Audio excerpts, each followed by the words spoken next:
Y aquí estamos, señores y señores, en nuestra mesa sentados recibiendo a nuestro amigo Pablo Ferreri. Muy buenos días, bienvenido. Muy buenos días, un enorme placer estar acá. Hace horas nombrado futuro ministro de Economía. No. Esa carrera no la corremos. Allí Daniel se ha caracterizado por formar muy buenos equipos. Yo creo que tomó una excelente decisión. Proponiendo a Mario Vergara como futuro ministro de Economía, y yo creo que es una muy buena noticia para el país. Pero sos parte de un equipo económico, ¿verdad? Sí, soy parte de un equipo ya hace muchos años que ha logrado que Uruguay, y esto lo digo sin petulancia, que sea un oasis de estabilidad en una región muy convulsionada, ¿no? Como decía la canción de Citarrosa, un balcón al frente de un inquilinato en ruinas, ¿no? O sea, vos mirás lo que pasa en Argentina, sí. 15 millones de pobres, emergencia alimentaria, Brasil hace 10 años que no crece, la economía paraguaya cayó, y bueno, lo que ha pasado en Chile, en Ecuador, en Perú, en Venezuela, ni que hablar, y ahora lamentablemente en Bolivia. Somos como una cosa rara. Somos una isla, ¿no? Hay que preservar esas cosas. ¿Paraguay cómo está, ya que estamos? Paraguay decreció su economía un 3% en el primer semestre del año. O sea, también. No con crisis institucionales del nivel de las que hemos visto en el resto de América del Sur, pero con problemas. Estamos rodeados. Estamos complicados, y valorar la magnitud de lo alcanzado por la sociedad uruguaya con políticas públicas determinadas, yo creo que es importante, sobre todo a la luz de una campaña electoral que, como toda campaña electoral, se tensa, pero estaría bueno que no se fuera de los carriles correspondientes, ¿no? Porque el 25 de noviembre va a haber un presidente. Será Lacalle Pou, será Daniel Martínez, ojalá, para mí, creo que es muy importante que sea Daniel, pero va a ser el presidente de todos los uruguayos, y entonces hay que mirar siempre la mañana siguiente. Más vale, yo soy como doña Pocha y don José de la esquina, que no entienden absolutamente nada, pero recuerdo de no hace tantos años que estornudaban en Argentina y nos resfriábamos acá, y así pasó en el 2002, que aunque se negaba, se sabía que iba a venir y vino, y no ha pasado ahora. Doña Pocha y don José no entienden por qué, pero evidentemente responde a unas políticas económicas que no sabemos cuáles son, pero que, bueno, claro, porque la ignorancia de los ciudadanos respecto a los temas económicos es importante. Sí, y claramente la situación de la economía uruguaya en el 2002 y ahora es radicalmente diferente, y eso es lo que explica por qué la resiliencia, la capacidad de resistir de Uruguay en este momento es muy distinta a la anterior.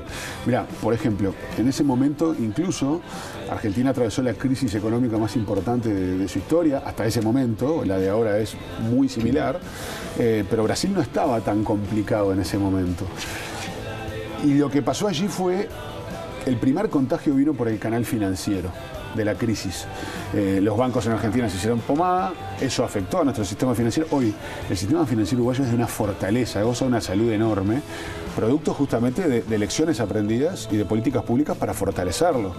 Pero además de ese canal que está blindado, Uruguay hoy tiene fortalezas financieras que no tuvo antes en su historia. Uruguay tiene las reservas de dinero más importantes de su historia, son cerca de 26 puntos del PBI, más 2.200 millones de dólares en líneas contingentes con organismos multilaterales que ya están acordadas, y que Uruguay, si tuviera algún problema, puede recurrir al otro día.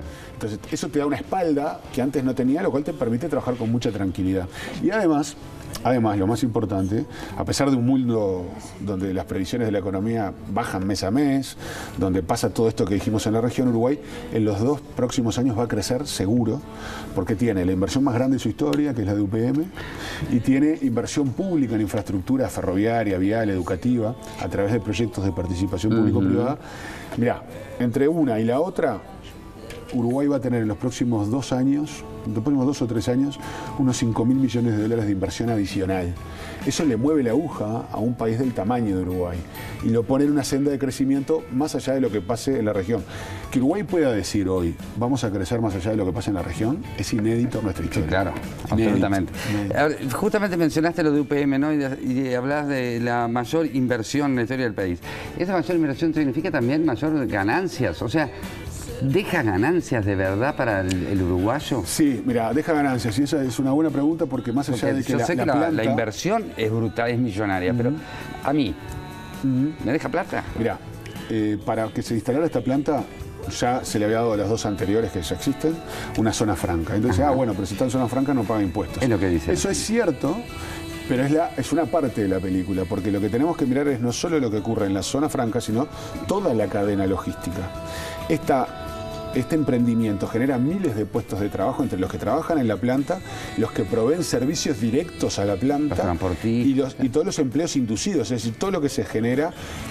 Andá a preguntarle a Paso de los Toros, a la panadera, al carnicero. Hoy en Paso de los Toros, ahí en esa zona donde se va a instalar la planta, para los movimientos iniciales de tierra ya hay 500 personas trabajando.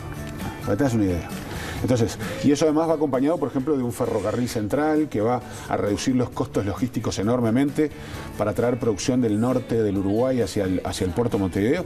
Hoy, dado los costos logísticos, hay veces que transportar un contenedor desde el norte del Uruguay al puerto es más caro a veces que del puerto a China. Eso depende de, bueno, cuando tenés barcos vacíos. También transportar un auto que se te rompió en Artigas hasta Montevideo. Claro.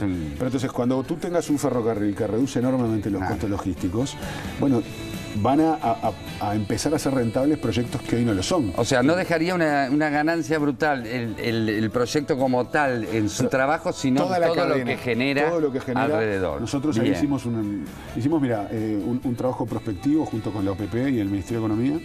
Y estas cosas tenés que razonarlas en 3 escenarios. El escenario más optimista, el escenario lógico y el más pesimista.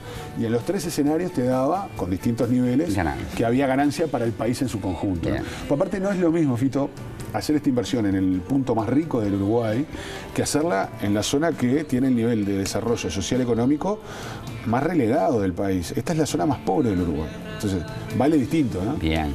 No es específicamente de tu rama, pero lo deben haber discutido y conversado. Y la gente lo habla y por eso te lo pregunto. El agua, el Río Negro, bueno, que había rumores de que no sé qué, que se le daba a la autoridad y que lo iba a manejar y que no daba y que... Mira, uno de los aspectos ¿qué resguardo hay? Que más demoró, porque se fue muy celoso en todo ello, fue en todo lo que tenía que ver con los controles medioambientales que se hicieron de manera previa, pero sobre todo las exigencias que se les puso para lo que tiene que ver con una planta que iba a utilizar el caudal del Río Negro, que ya tiene problemas, ¿no? Exacto, o sea, por eso mismo. Entonces, por eso se fue muy celoso en eso y yo creo mucho en la institucionalidad del Uruguay, ¿no? O sea, Uruguay es un país que se caracteriza justamente por eso y la institucionalidad puesta al servicio de controlar estas cosas, yo creo que va a funcionar. Bien, te voy picoteando otros temas porque... De lo que quieras. Contigo puedo hablar de montones. Vamos a ir a la seguridad social, pero antes la bancarización, que tanto se habla de que hay una juntada de firmas y etcétera, etcétera, etcétera, etcétera. La bancarización va a ser total, es total. A mí, ¿sabés qué me pasa? Hay lugares que voy, por ejemplo, en el Estado, donde no me aceptan pagar con la tarjeta que el Estado me obliga a cobrar el sueldo y me cobra, además. Entonces, ese tipo de contradicciones, o sea, tendría que poderse pagar todo con tarjeta. También, si querés, el que quiera aceptar dinero, que acepte dinero. Pero si tenemos una regla para todos, ¿por qué justamente el Estado mismo, en 2 ministerios, me pasó, no puede usar la tarjeta? ¿Cuándo fuiste a esos ministerios? Hace meses, hace un par de meses. Hace un par de meses. Sí. No me digas que lo arreglaron ahora. Sí.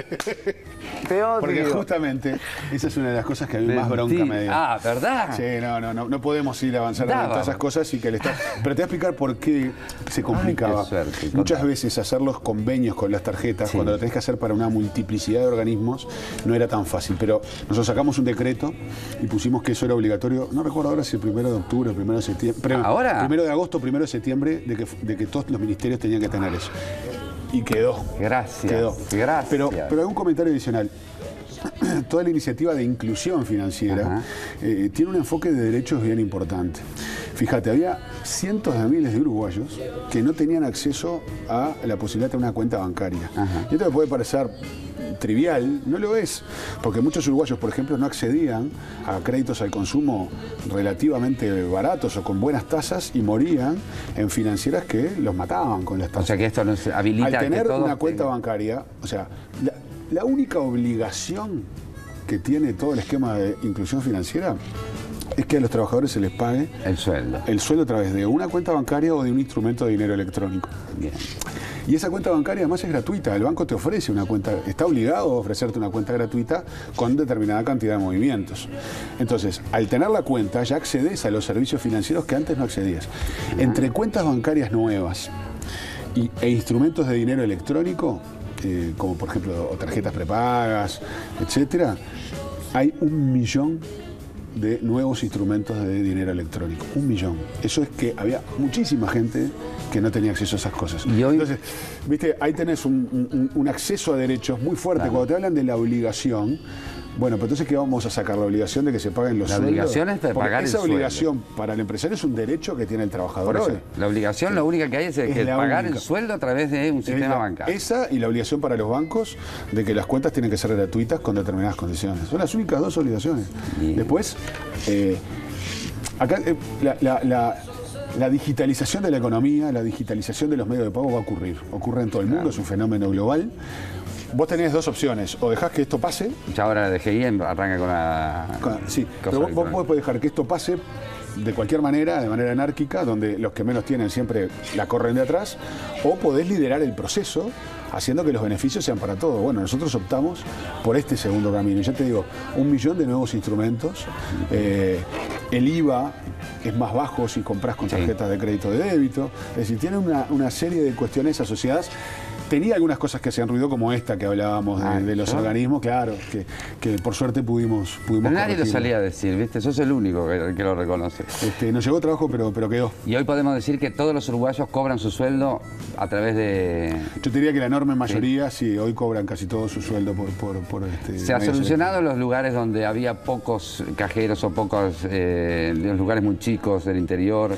Se solucionaron no poniendo cajeros en todos los lugares, pero sí, por ejemplo, generando lo que se llaman corresponsalías, es decir, lugares a donde con tu tarjeta, por ejemplo, en determinados comercios vos podés retirar hasta un monto pequeño de dinero. Yo creo que vamos a ir hacia un mundo donde el dinero físico desaparece. Hay países ya en el mundo donde no se acepta el dinero, ¿no? Más vale. Estuviste a cargo de la DGI, un lugar muy simpático. Decía, mi madre era la madre más recordada de todo claro. Uruguay. Pero está jodido. Uno se encuentra con que los que hacían esas requisas y esas cosas, los que estaban robando y falseando no eran los pobres trabajadores y obreros y gente pobre, eran grandes empresas, eran...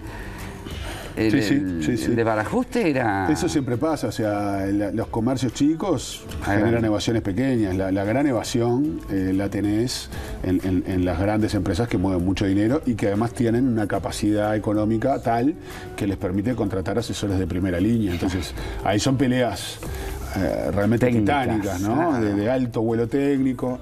Mirá, yo estando en la DGI, hicimos el operativo más grande que se hizo sobre zonas francas en Uruguay. Nos metimos en todas las zonas francas, armamos un revuelo bárbaro en ese momento, fue muy sonado el caso, y nos encontramos con de todo un poquito, ¿no?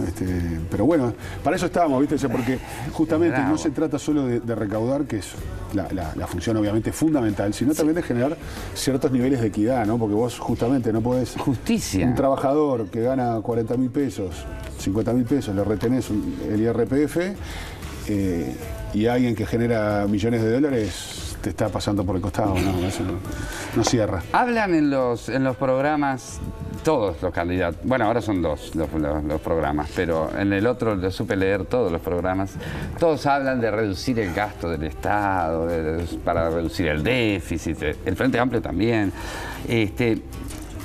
Los programas sociales, hay quienes lo ven como un gasto. Yo lo veo como una inversión, pero hay quienes lo ven como un gasto. Una inversión está bien hecha, ¿no? Obviamente. Pero tenemos años ya con el Mides. ¿Está funcionando? Yo creo ¿Ha dado los resultados que se esperaba para lo que estamos invirtiendo? Sí, primero, yo coincido con que el gasto social en realidad es una inversión a mediano y largo plazo, sobre todo. Y además porque hay mucha gente que si no se cae. Entonces, eso desde una mirada de solidaridad, construida en el Uruguay desde el vallismo para acá, o sea, no es patrimonio solamente de estos años, eso es absolutamente fundamental. Por eso cuando escuchamos hablar en algunos casos, y en particular lo decía la calle Pogo, apelando en la interna al concepto de shock, después esa palabra fue desapareciendo, pero recortar 900 millones de dólares en 10 meses, aparte de un periodo de tiempo tan corto, eso no se puede hacer si no se tocan los servicios públicos esenciales. No dan los números, algo de esos números conozco, los hicimos para arriba, para abajo. No, pero además el presupuesto para el año que viene. O sea... Claro, entonces no dan los números si no se toca la salud, la educación, la seguridad. No dan los números. Entonces, eso a mí me preocupa porque obviamente la gente que tiene más recursos, los más ricos, siempre van a poder guarecerse en servicios privados. Ahora, aquellos que menos tienen dependen de esos servicios y de esos bienes públicos para poder tener oportunidades en la vida. Eso me preocupa mucho. Con lo que me preguntabas del MIDES, yo creo que cumple con un abanico de funciones. Yo creo que en líneas generales cumple una buena tarea. Esto no quiere decir que no haya cosas para mejorar. Yo creo que las hay, específicamente en las políticas sociales del Uruguay. Muchas veces lo que ves, y yo creo que es parte de lo que tenemos que hacer en un futuro gobierno, tenés multiplicidad de acciones que muchas veces se superponen. Y ahí hay mucho para racionalizar, gastando lo mismo, pero pudiendo con lo mismo hacer mucho más. Bien. Yo creo que hay áreas del Estado en las cuales se puede recortar el gasto, pero no es en estas. Bueno, a eso iba a ir. En ninguno de los programas nadie habla de, y disculpen que sea insistente, porque como se lo digo a todos los candidatos y a todos los políticos, el Parlamento. ¿Sabe que nadie toca el Parlamento? Y yo no estoy hablando de los sueldos de los diputados y senadores, ¿eh? Eso es el 10% del gasto del Parlamento. Yo hablo del otro resto. Hay funcionarios públicos de primera y de segunda. Hay diferencias abismales. Hay 3 imprentas en el Parlamento. ¿Nadie se le ocurre recortar algo del Parlamento? Sí, ahí yo creo que, primero, el gasto en su conjunto yo creo que es el costo de la democracia. Y por lo tanto está bien que tengamos un costo siempre que esté bien dirigido. Ahora, después adentro del funcionamiento del Poder Legislativo yo creo que hay cosas para mejorar. Realmente, falta como un baño de realidad. No me quiero eximir de responsabilidades, pero el presupuesto del Poder Legislativo lo define el Poder Legislativo. Nosotros siempre desde el Ejecutivo lo miramos como diciendo, bueno, tenés cosas para mejorar, pero claro, bueno, son cosas que después se discuten entre legisladores, pero yo creo que ahí sí se pueden mejorar cosas. No creo que pase por reducir los legisladores. No. Como he escuchado, por ejemplo, a Manini Ríos o a Novik hablar de eso. Sí, pero... y la verdad que yo no creo que pase. No es lo que decías tú. Pero sí creo que en la parte de gastos de administración seguramente haya cosas para mejorar. Y publicidad, por ejemplo. Bueno, en publicidad del Estado en este periodo la bajamos mucho. ¿Sí? Sí. Porque uno se encuentra a veces con publicidad de organismos o de entes o de empresas del Estado. Quiero decir, ¿por qué están haciendo publicidad? Y además, en muchos casos se hacía publicidad en órganos monopólicos. Por eso. Bueno, nosotros fuimos reduciendo sustantivamente. Tenemos la gráfica, ha bajado en este periodo sobre todo.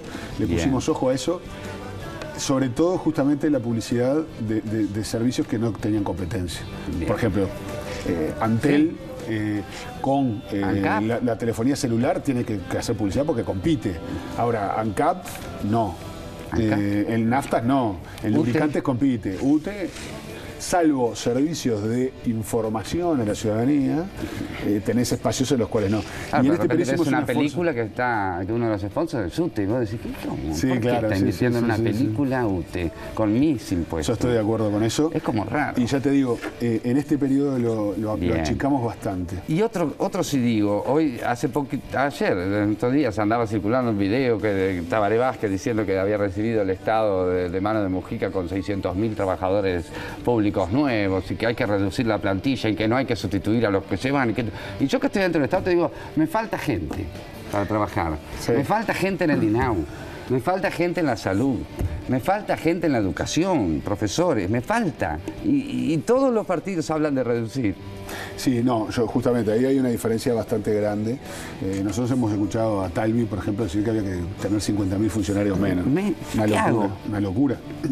Nosotros, primero que nada, en estos periodos del Frente Amplio, la cantidad de funcionarios públicos aumentó en unos 60.000. No 600.000, 60.000. 60.000, perdón. Cuando mirás a dónde aumentaron, se lo lleva fundamentalmente la educación, la policía. Claro. Y la salud. Pero siguen faltando. Yo creo que tenés áreas en las cuales tenés algo de grasita, pero tenés áreas a donde yo creo que incluso si queremos un Estado fuerte que iguale el punto de partida, mejorando las oportunidades para los que menos tienen, en la educación, por ejemplo, yo no creo que haya que recortar. De ninguna manera. El sistema de salud hoy mueve la aguja en términos de equidad y por lo tanto yo creo que allí no hay que recortar. En el Poder Judicial hay que recortar, no. No, al contrario, claro. se necesita más fiscalía. Después sí, por ejemplo, en este periodo de gobierno nosotros fuimos reduciendo, pero ¿de qué manera? No cubriendo todas las vacantes que se generaban, por ejemplo, ¿dónde? En las empresas públicas y en los ministerios, en la administración central. Entonces yo creo que en esos lugares todavía tenés algunos lugares donde podés ir achicando un poco. Pero en la cárcel, si yo quiero rehabilitar a los presos, necesito gente. Totalmente. Necesito funcionarios, I'm sorry, con excuse me. Pero... Exacto. Por eso a mí me preocupa mucho cuando se dice, bueno, vamos a sacar 50.000 funcionarios públicos. Bueno, eso tiene que ser explicitado y explicado. Bueno, ¿qué servicio público vas a recortar? Porque si no, si yo te digo que los 60.000 funcionarios están destinados a educación, seguridad y salud, y si te agrego el Poder Judicial, la cuenta es más de 60.000, pero son solo 60.000 porque hay otras áreas en las cuales redujimos. Claro. Entonces, bueno, ¿vas a recortar en estas áreas? Eso no quedó claro. A mí me llama mucho la atención que se hable de una ley de urgente consideración donde supuestamente van a estar todas estas cosas. Yo creo que y la ley no se muestre. Estamos a día a día. Es simpático decir vamos a sacar funcionarios públicos, pero no tiene ningún asidero real. Hace sintonía con una parte de la población, pero yo creo que es algo que si lo racionalizamos puede ser complejo, ¿no? Muy complicado. Tengo que seguir salteando temas. Reforma del sistema de la seguridad social. Yo soy radical demasiado. Para mí tiene que haber solo una caja y tenemos que ser todos iguales. Pero eso es imposible en este país. Pero hace poco hubo una vergonzosa, para mí, reforma del sistema jubilatorio militar, de las jubilaciones y pensiones. Pero una de las cosas que hicieron, con la cual además estoy súper caliente, que es no tocar los que ya venían con todos estos privilegios, o sea, los personeros que siguen vivos de la dictadura y todo eso van a seguir cobrando. La reforma es para los que van a entrar. En la reforma de los ciudadanos de pie, los no uniformados, ¿también se va a respetar eso? ¿O a mí cuando llegue a los 59 años va a haber el cambio y van a decir, no, ahora es hasta los 70? ¿O me van a respetar los derechos como respetar a los militares? Vamos por partes. Yo creo que la seguridad social en su conjunto tiene que ser reformada. Toda. Coincido contigo, el mundo ideal es una caja única. Estoy totalmente de acuerdo. Es ideal. Estamos lejos en Uruguay de ese mundo, en este y en otros aspectos. Con respecto... ¿Ves? Este es el tema que mueve la aguja de verdad en el déficit fiscal. A veces debemos hablar de los celulares o de los autos y no vemos la propuesta sobre lo que mueve el déficit de verdad. El déficit de la seguridad social en su conjunto en Uruguay es de entre 6 y 7 puntos del PBI. Ninguna reforma va a dejar en cero eso, pero sí hay que llevarlo a niveles más sustentables. Ahora bien...